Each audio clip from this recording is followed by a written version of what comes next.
estás?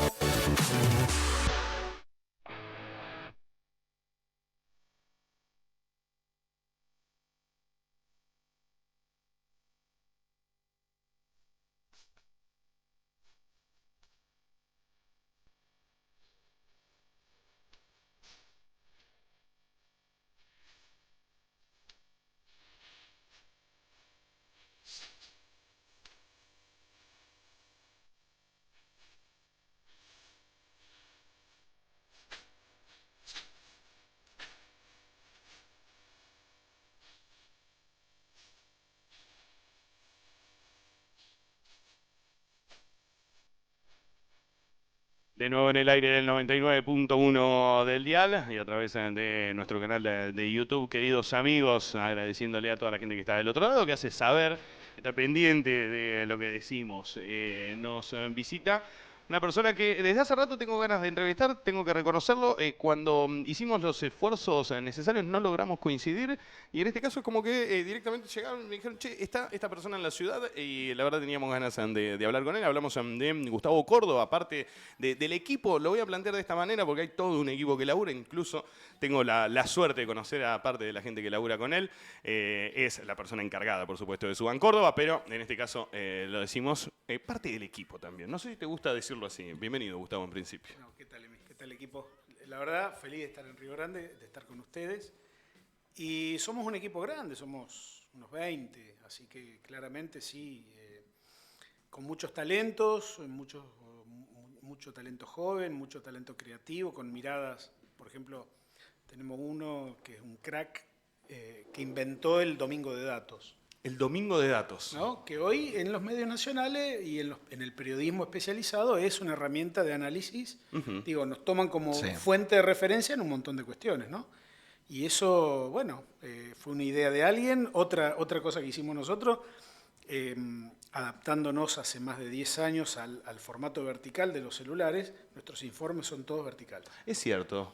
Todavía hay consultoras que mandan el apaisado, viste que vos tenés que leerlo en computadora. Los cuadros, todo, pero ustedes hasta los mismos cuadros los adaptaron al vertical. Vivimos adaptándonos porque además tenemos un equipo muy bueno. Por ejemplo, hoy me acompaña del otro lado del vidrio el autor de todas las páginas de los domingos de datos, nuestro diseñador gráfico, que, bueno, es un crack también, que entiende mucho, es productor de música también, bueno, tiene varias habilidades, pero nos nutrimos... Tiene pinta de artista.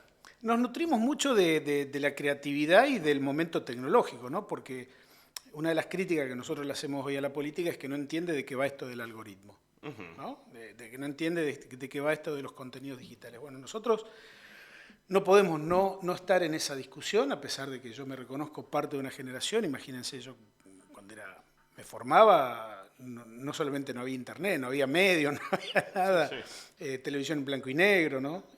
Y llegar a este momento y ver el impacto, ¿no? La complejidad y ver sobre todo la disputa que hay hoy en términos de los medios digitales es sumamente interesante. Ahora, la consultoría, me animo a decir, es una suerte de arte donde confluyen, siempre y cuando esté bien hecha. Vamos a plantearlo también en este sentido, porque así como hay varias profesiones que hoy quizás son sometidas a debate, incluida la nuestra, por eso me permito abrir un poco el paraguas y digo la consultoría bien hecha. Después, si querés, podemos profundizar. No sé si te gusta hablar de los colegas, pero uno también se encuentra con sondeos o laburos que claramente son tendenciosos, dejando de lado esa apreciación.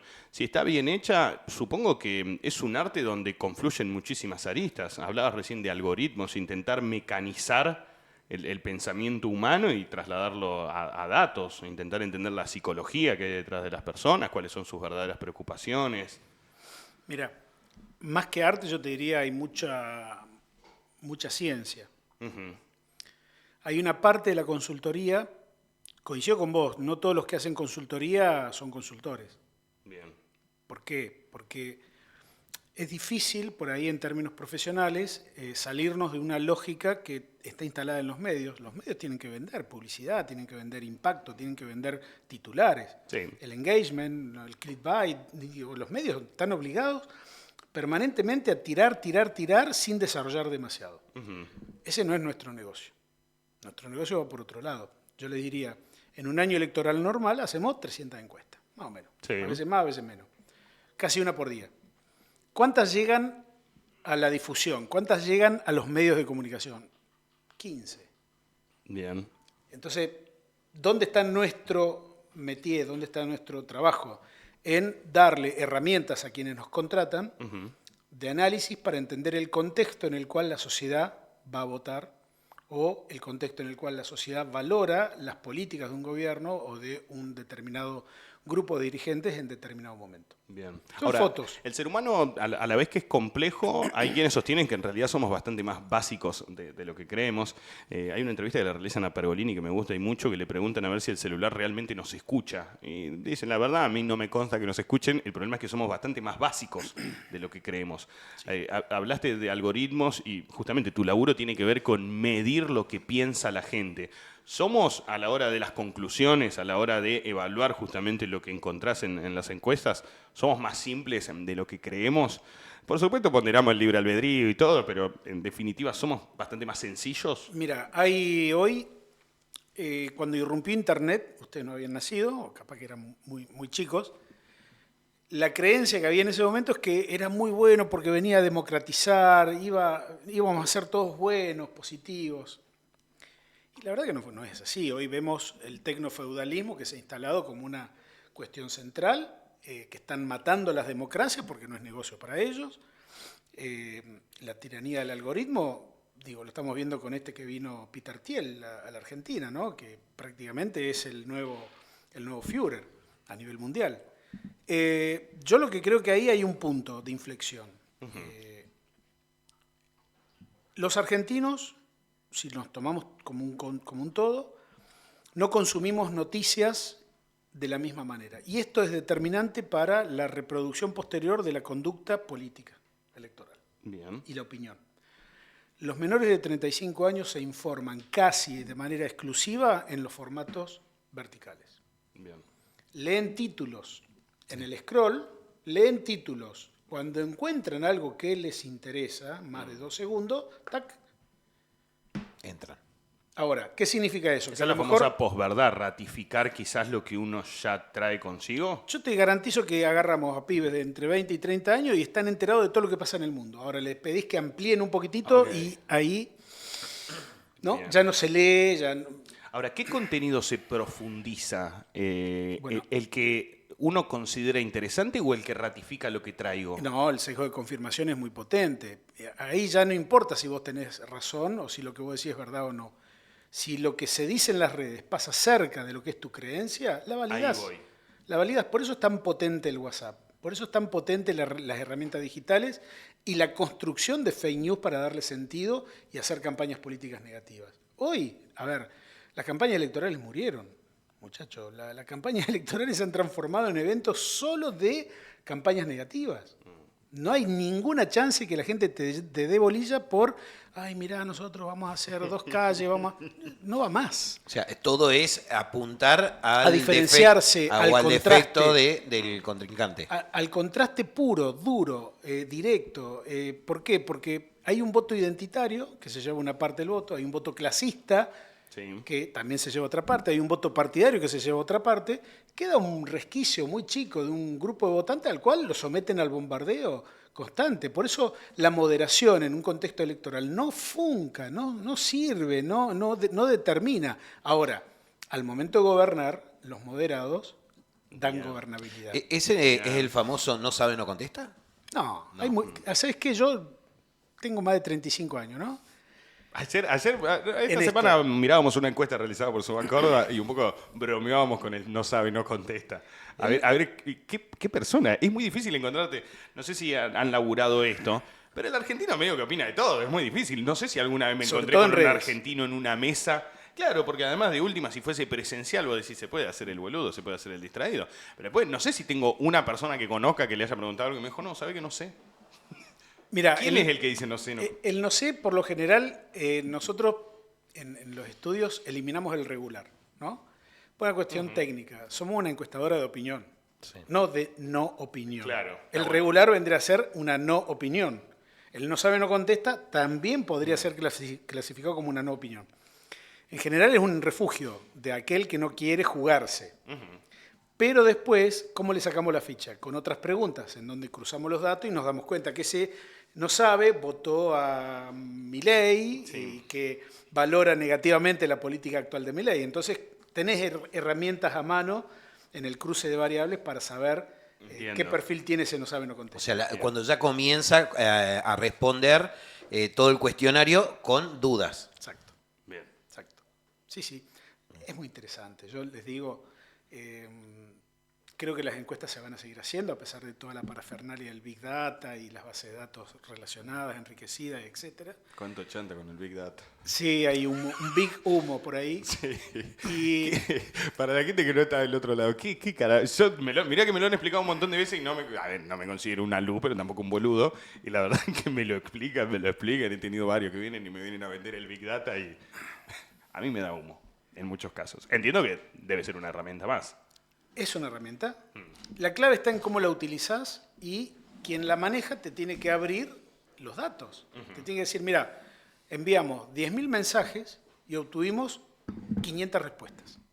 Sí. De estas 500 respuestas, tal y tal, de los que no nos respondieron, el perfil es este, gastamos tanta guita por impacto, te hacen una relación. El impacto en tus cuentas digitales tiene que ser inmediato, tiene que haber engagement, tiene que haber crecimiento orgánico, tiene que haber un montón de cosas, tiene que haber un manejo de esa información muy profesional. En general lo que te venden es una herramienta que dispara una X cantidad de posteos y de contenidos digitales, pero que nadie te abre el juego, nadie te muestra los impactos, ¿no? Ahora, te cobran fortunas y no te... Gustavo, recién te escuchaba hablar un poco sobre este sesgo de confirmación tan palpable vía redes. Y ahí, para mí al menos, y quizás esto... Efecto Dunning-Kruger. Sí, señor. Ahí va. Nosotros a veces arrancábamos una suerte de proceso de introspección para ver también lo que estamos haciendo nosotros. Sin más lejos, recién lo estábamos charlando al aire. La gente lee el título, la gente solamente ingresa. Vos desde tu lado, desde tu profesión, decías, bueno, eliminamos los grises si se quiere, porque somos una consultora que justamente mide opinión. Ni poniéndole connotación positiva ni negativa a la cosa, pero... ¿No está el desafío quizás en salir de ese juego al que nos llevan las redes, al que nos lleva esta digitalización de la vida? Nosotros decíamos hoy, seguimos apostando a escribir una nota larga, quizás no la lea tanta gente. Este tipo de entrevistas, quizás lo más sencillo hubiese sido, bueno, arranquemos por el laburo que hizo Gustavo Córdoba. Y la verdad es que entiendo que la gente que me escucha quiere otra cosa. No me hago el salmón que voy contracorriente, pero digo, el desafío no está en adaptarnos sí a los tiempos que corren, pero a levantar un poquito la vara. Y además desde la diversidad, desde posiciones plurales, desde la comprensión de que el otro por ahí tiene para decir cosas tan válidas o más válidas que las que decís vos. Pensar distinto no te invalida. Digo, el pensamiento binario que viene del lado de las nuevas tecnologías elimina esas posibilidades. Claro. Entonces hay que sí o sí defender.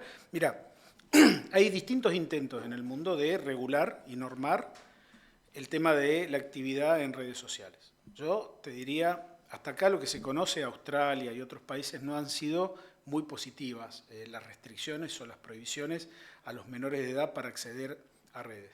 Pero indudablemente que lo público, los estados, no tienen ninguna normativa.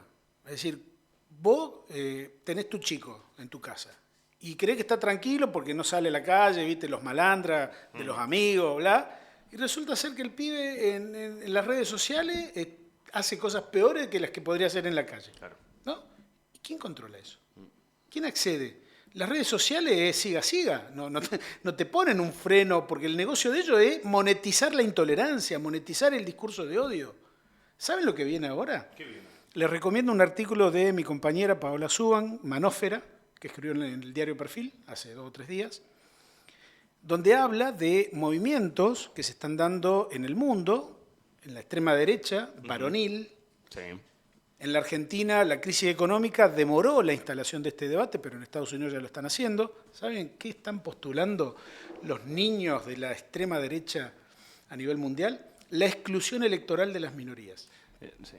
He tenido la oportunidad que no voten las sondear. mujeres, que no voten los negros, que no voten los que no tienen instrucción, que no voten los que nacieron en Haití, que no voten... A ver si nos entendemos. Es el Ku Klux Klan del siglo XXI. Ahora, yo quizás peco de optimista, lo dijimos hace un ratito cuando hablábamos de Javier Milei. Yo tengo una suerte de postulado que para mí, después de esto, está la normalidad.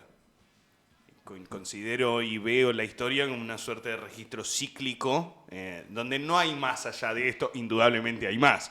Porque uno dice, che, mirá la locura que están diciendo y vos me decís que hay gente que directamente quiere exceptuar o eximir de votar a parte de la población. Pero yo tengo ese pensamiento medio optimista, puede llegar a ser naif. ¿No hay normalidad después de esto? Primero que definamos qué es normalidad, yo creo que no. ¿Se puede extremar Porque más? el problema de Milei ya no es Milei. De hecho, Claro, Milei es moderado en comparación con parte de sus seguidores. es incluso. el mismo Milei que existía en la previa de la campaña electoral que ganó en el 2023. Milei no cambió en lo más mínimo. Sigue diciendo las mismas barbaridades que decía entonces. En la Feria del Libro, antes de ser presidente, fue y dijo, yo no tengo por qué pedir disculpas por ser rubio, blanco y de ojos celestes. ¿Se entiende? Supremacismo blanco a full el tipo. Lo que pasa es que en aquel momento la gente estaba tan enojada y con tantas ganas de castigar al gobierno de Alberto Fernández y del peronismo, que les dio lo mismo que Milei sea alto, bajo, no le importó un pepino. Lo agarró como herramienta de castigo y castigó. ¿Por qué? Por distintos motivos. Los medios, por supuesto, jugaron su papel, etcétera. El peronismo también ayudó mucho, las peleas internas, los malos resultados, ¿no? El perfil de Alberto Fernández, la foto de Olivo, bueno, todo. Sí. ¿Qué va a pasar? Yo creo que Milei hoy tiene, yo me hago tres preguntas. ¿Tiene las herramientas necesarias en el gobierno para producir un cambio antes de la elección presidencial? Las tiene. ¿Tiene el tiempo para cambiar la economía de la Argentina antes de las elecciones del año que viene? Tiene 1 año y medio, chicos. 3 semanas en la Argentina es ciencia ficción. Tiene 1 año y medio, claro que sí que tiene. La que nos lleva a la tercera pregunta. ¿Tiene la decisión política el gobierno de utilizar tiempo y herramientas para producir los cambios? Yo lo que estoy viendo es que no. El mileísmo es una expresión política de dos, sentados en torno a una mesa ratona de un living, los hermanos Milei. Ninguno de los dos sabe política. Ninguno de los dos entiende lo que es gestionar el Estado. Pusieron como jefe de gabinete de ministros a un tipo que no puede ser ni siquiera ordenanza del Estado. Hoy, fíjense, Adorni, que arrancó como vocero del presidente, termina siendo Milei vocero de Adorni. Una cosa de locos, defendiendo lo indefendible. Y me parece que ahí hay un punto de ruptura tan grande con la sociedad que es llamativo, ¿no? Ahora, ahí arrancamos con la valoración que se puede realizar de una consultora en relación justamente a lo que piensa, lo que opina o lo que hace la gente. Yo entiendo que no hay un estadio que haya variado tanto en relación a las últimas elecciones, que fueron muy recientes, que 5 meses hace que votamos aproximadamente. No sé, soy medio malo con el calendario. Sí, hubo un cambio, ¿eh? Hubo un cambio, sí es cierto, se ha acelerado justamente todo este proceso, han aparecido muchísimas cuestiones más vinculadas a la polémica. Ahora, supongamos un escenario en el que vamos a las elecciones la semana que viene. La pregunta, y creo que es la que te debe dejar sin dormir en algún momento, o por lo menos a los que intentamos entender a la gente, nos suele suceder. ¿A la gente le importa esto? Sí, pero no de la misma manera que la narramos nosotros. Ok. Nosotros vivimos en un microclima. Totalmente de acuerdo. Nosotros estamos Casi enfermos de ansiedad electoral permanente. La gente hoy está pensando cómo llegar al 15. La gente no llega a fin de mes. Hay cada vez menos propietarios y cada vez más inquilinos en la República Argentina. Esto es un problema porque los alquileres han aumentado de una manera exorbitante. Ahora, hay un cambio de clima de época, hay un cambio de clima de opinión en la Argentina. Les voy a dar 2 ejemplos. A ver. El gobierno, hasta la presentación de Adorni en el Congreso el otro día, viste que el jefe de gabinete de ministros está obligado por la Constitución a concurrir y responder las preguntas del Congreso, siempre el gobierno había ido al nido de ratas, como le denominó Milei, siempre fue a atacar. Bueno, el otro día fue la primera vez desde que Milei es presidente que fue a defenderse. O sea, síntoma de este clima de cambio de opinión de la sociedad. El segundo elemento es la responsabilidad económica del presente hasta hace 2 o 3 meses atrás era del gobierno de Alberto Fernández. Hay una consultora, búsquenlo, Pulso Research, de Juan Adaro, gente amiga, colegas muy jóvenes, muy prestigiosos. Ellos hacen una secuencia de quién tiene más responsabilidad en la actual situación económica de la Argentina, el gobierno Milei o el gobierno de Alberto Fernández. Por primera vez les dio 2 meses consecutivos el gobierno Milei. ¿Qué significa eso? Hasta acá el pasado era un aliado del gobierno muy efectivo, porque cada vez que el gobierno caía en una zozobra o en un problema o en una crisis decía, che, guarda que viene el kirchnerismo. Entonces se acomodaban las Riesgo Cuca. Hoy el gobierno perdió la herramienta del pasado como un aliado defensivo, porque el gobierno hoy no puede explicar el presente. Claro, una situación muy similar a lo que ocurría en el gobierno de Alberto Fernández cuando se amenazaba o se ponía la figura de Mauricio Macri. También. Mauricio Macri con el tema de las deudas, todo eso, le dio un changüí también al gobierno de Alberto Fernández, quizás al kirchnerismo, al peronismo, de decir, bueno, un par de años, 2 o 3 años, a pesar del tema de la pandemia, sí, no queremos volver a las deudas de Macri, no queremos volver al pasado, y le fueron dando un respaldo hasta que llegó un punto que no lo bancaron más. Eso fue la situación para mí, ¿no? Que termina dándole la espalda la gente al propio peronismo en las elecciones. Sí, coincido. Además, yo creo que el punto es cuando ocurre ese divorcio entre la realidad y los gobiernos. Los gobiernos no se dan cuenta, no toman nota. Digo, fíjate cómo hacen de cuenta que no pasó nada y fingen demencia y siguen para adelante. Claro. Es muy llamativo. Sí. Ha pasado con Alberto en la pandemia, ha pasado con Mauricio Macri después de que devaluó y se sorprendió con el resultado de las PASO del 2019. Está pasando ahora con Milei y este episodio de la crisis económica agravada por los escándalos. Y está pasando, por ejemplo, acá en Tierra del Fuego. Digo, una provincia. Y les aclaro, yo soy reformista. A tal punto que he trabajado acá en Tierra del Fuego en varias campañas. Me contabas recién, sos parte del laburo que se hizo para reformar la Carta Orgánica de Río Grande. Sí, con Jorge Martín. Con Jorge Martín. Sí, a quien tengo en alta estima, pues me parece que es y fue un dirigente de primera categoría. Uno de los pocos en retirarse. Bueno, quizás. Bueno, fíjate, eso lo distingue a él del resto. Ahora. Medio cumpliendo con la máxima de Batman, ¿no? Sí. Muere como un héroe o vive lo suficiente para transformarte en un villano. Yo te diría que ahí el ser reformista te obliga a ser también contextualista. Okay. Porque el reformismo per se no es bueno. Depende del contexto. Y decime, ¿no te parece que un reformismo constitucional debiera ser aprovechado en sus fundamentos y en sus aspiracionales en los contextos más positivos de una sociedad? Por ejemplo, sin tener crisis económica, sin tener la obra social como la tenés, sin tener la incertidumbre económica de cortísimo plazo que pesa hoy sobre las espaldas de cada uno de los fueguinos y fueguinas.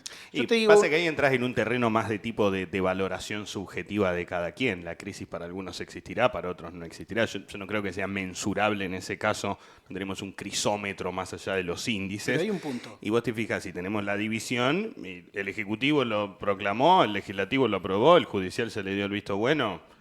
No sé hasta qué punto, salvo que exista, y para mí es quizás lo que más se ha desaprovechado en la Argentina, particularmente en Tierra del Fuego, creo que tenemos un solo ejemplo en Ushuaia de la utilización de un referéndum, una consulta popular.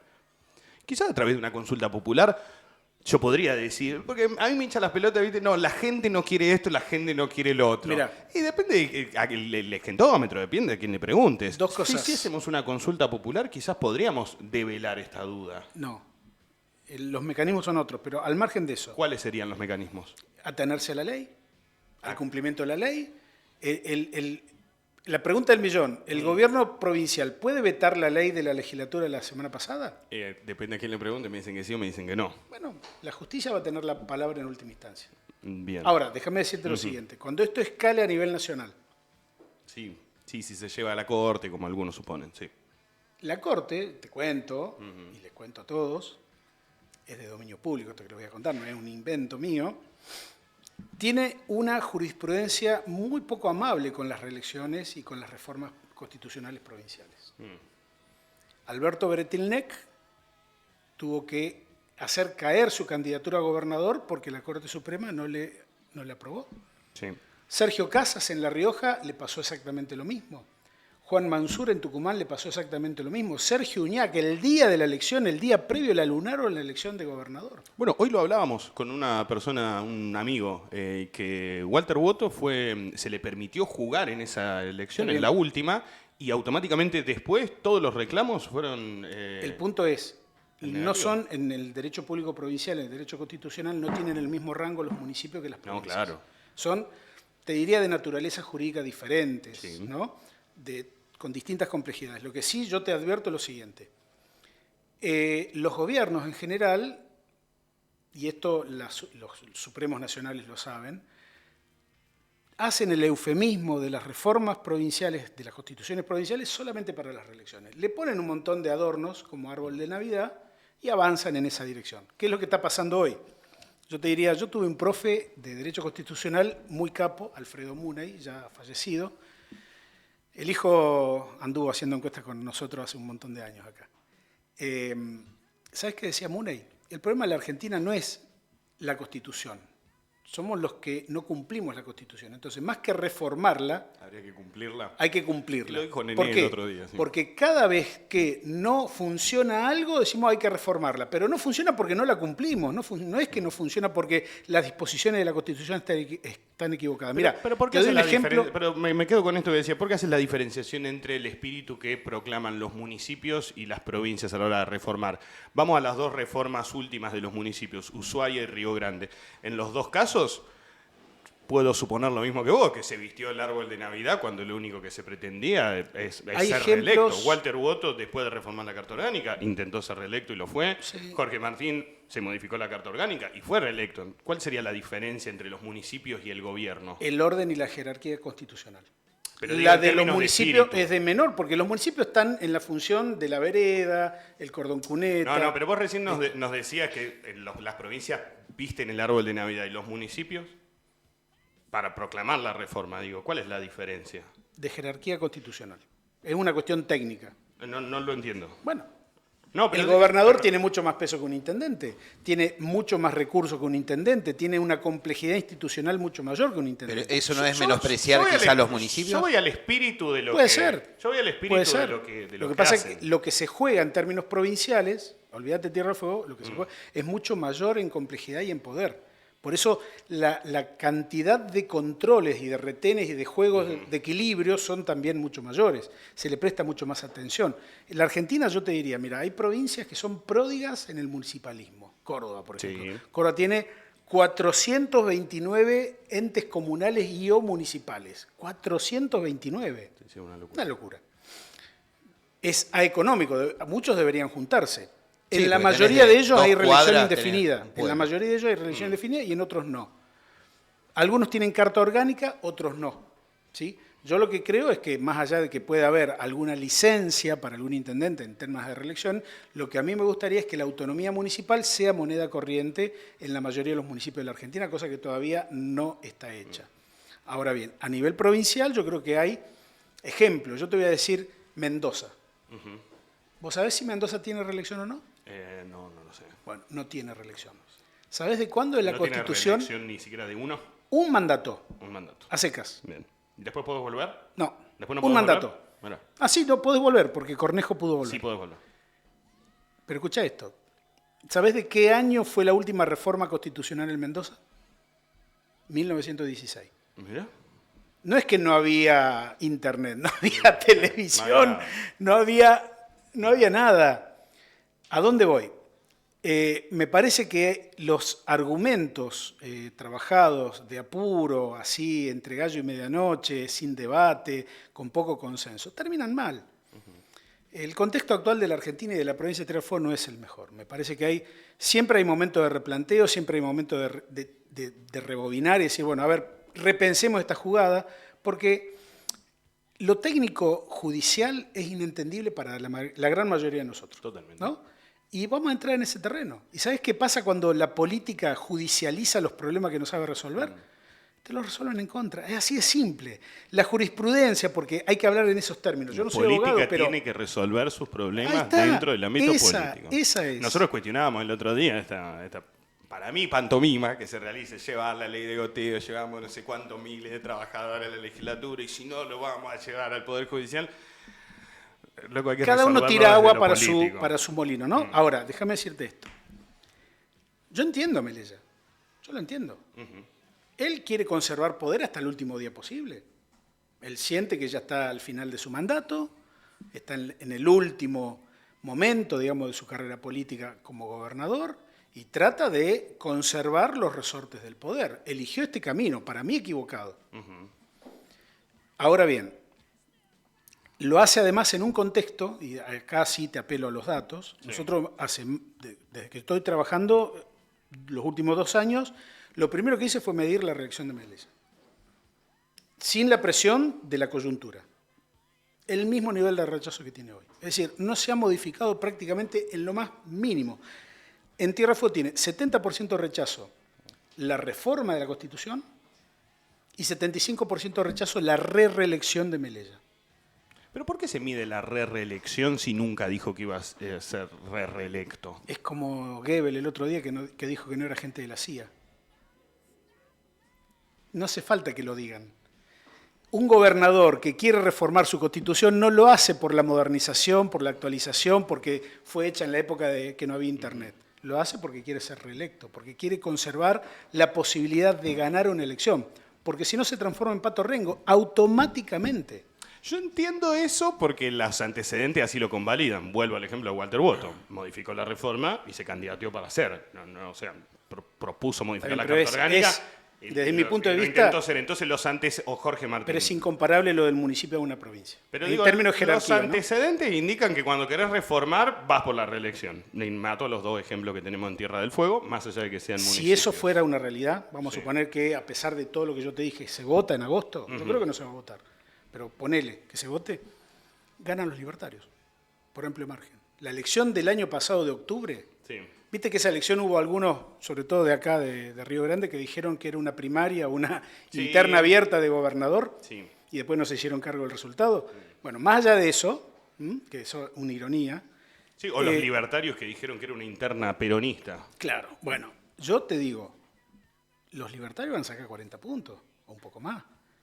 Y si vos vas dividido entre, ¿sabes qué? Lo que va a pasar es que la representación en esa eventual convención constituyente va a ser absolutamente Me libertaria. interesa esa lectura, porque decís, los libertarios se querían hoy el 40% a pesar de todo lo que hemos hablado quizás en los primeros 20 minutos del Tierra programa. del Fuego es pródiga en estar desanclada de lo que ocurre a nivel nacional. Ok.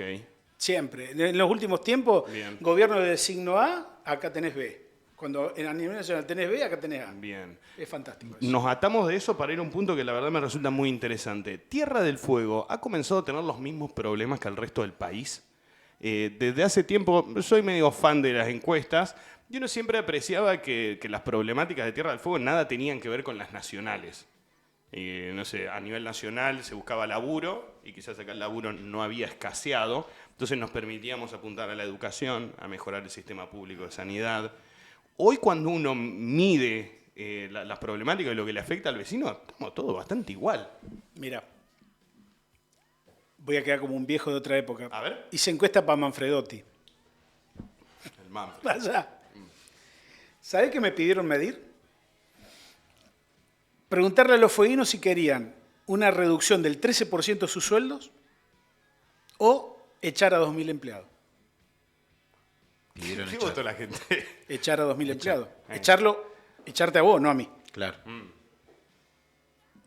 Está igual. Está exactamente igual que en la época de Manfredotti. Incertidumbre total, egoísmo social a ultranza, incapacidad dirigencial de entender y comprender este contexto tan dramático, porque no es una legislatura donde los manos de yeso suben o bajan los brazos, ¿no? Es la vida de cada uno de nosotros, de nuestros amigos, de nuestros familiares. El personalismo.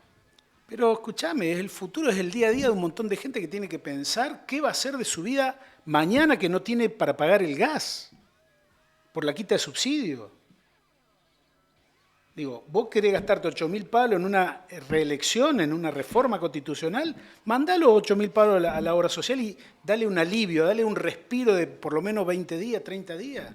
Digo, me parece que, ¿sabes qué? Lo que está mal calibrado son el esquema de las prioridades, ¿no? Me parece que el ego, y acá yo te voy a decir una crítica a toda la política de Tierra del Fuego, son todos pavos reales. Todos creen tener las plumas más lindas, más grandes, más vistosas, y flaco, no es así. Digo, creen todos que tienen algo para ganar y en realidad tienen todo para perder. Entonces, no quiero ser demasiado pesimista. Voy a coincidir en esa. No quiero ser demasiado pesimista, pero ¿saben qué? Hay que buscar puntos en común y arrancar con coaliciones políticas, electorales y gubernamentales cada vez más amplias. Los partidos políticos solo que hoy tienen representación no alcanzan para sostener una gestión de gobierno por la complejidad, por la demanda. Miren, a nivel América Latina, la pandemia, que nos cambió a todos, nos cambió las expectativas, el sueño, nos cambió la emocionalidad, nos cambió todo. Hubo 23 elecciones presidenciales en América Latina, en las cuales en 20 ganaron las oposiciones. Y ojo que Venezuela y Ecuador están sospechadas de fraude. Sí. Así que hubo una sola, ¿no?, que el oficialismo ganó. ¿Qué significa eso? Desde la pandemia para acá los estados que ganan, o los gobiernos que ganan, no tienen la capacidad de satisfacer las demandas de la gente. La gente se excede en sus expectativas con los gobiernos. Entonces, en la práctica, si vos sos hoy opositor en la Argentina o en algún país de la región, prepárate porque en la próxima te toca ser gobierno.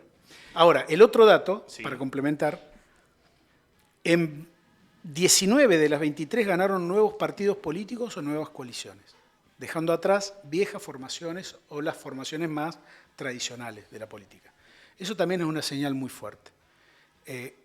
Se vienen nuevas coaliciones de izquierda a derecha, yo te diría que es muy probable y hasta te diría razonable, porque pasa en Uruguay, pasa en Chile, pasa en un montón de países de la región, donde gobiernan con la izquierda y la derecha adentro. Bueno, en la Argentina viene ocurriendo hace muchos años. Lo que no hay es cultura coalicional. Es decir, esa convivencia y ese aprendizaje para tomar decisiones, ¿sabes qué? Sin que los otros se enojen. Vos tuviste el peronismo en la época del kirchnerismo cuando fueron de la mano con el radicalismo, cosa impensada en la historia argentina.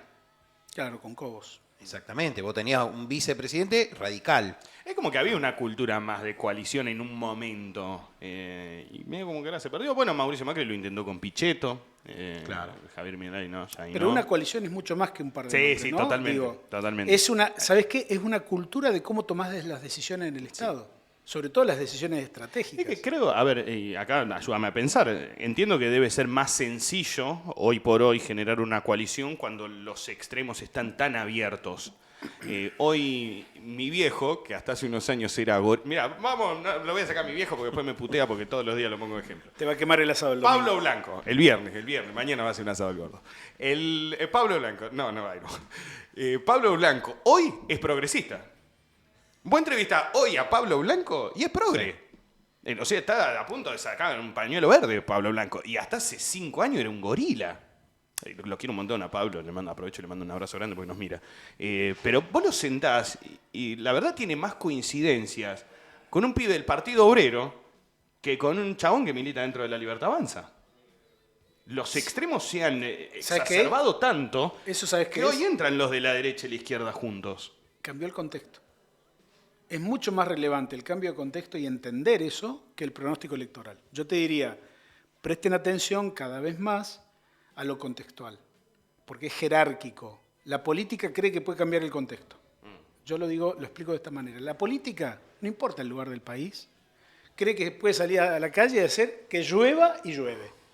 La política cree que tiene ese poder. Y ya te diría que hoy hacer que llueva ya no es tan factible, ¿no? Gustavo, queremos aprovechar tu presencia acá porque nos contabas algunas cosillas. Una de ellas en que laburaste en la reforma de las cartas orgánicas de la ciudad de Río Grande, pero un dato que la verdad yo no tenía y medio que me despertó en mi fiebre colacista, si se quiere. Es como que me acordé de ese momento de la ciudad de Río Grande donde me regalaban pelotas.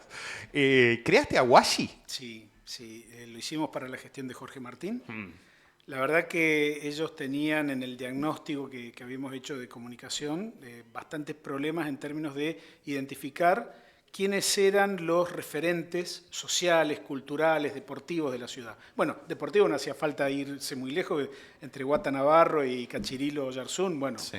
un saludo para Cachi, que se recibió hace poquito de colega, es politólogo. Mirá vos. Un gran tipo. En ese momento había una anomia, ¿no? No había representación social que pudiésemos hacer campañas de bien público o campañas de riesgo. Por ejemplo, si manejas no manejes, si tomás no manejes, si vas en moto usa casco, el tema, por ejemplo, de las vacunas, etcétera, ¿no?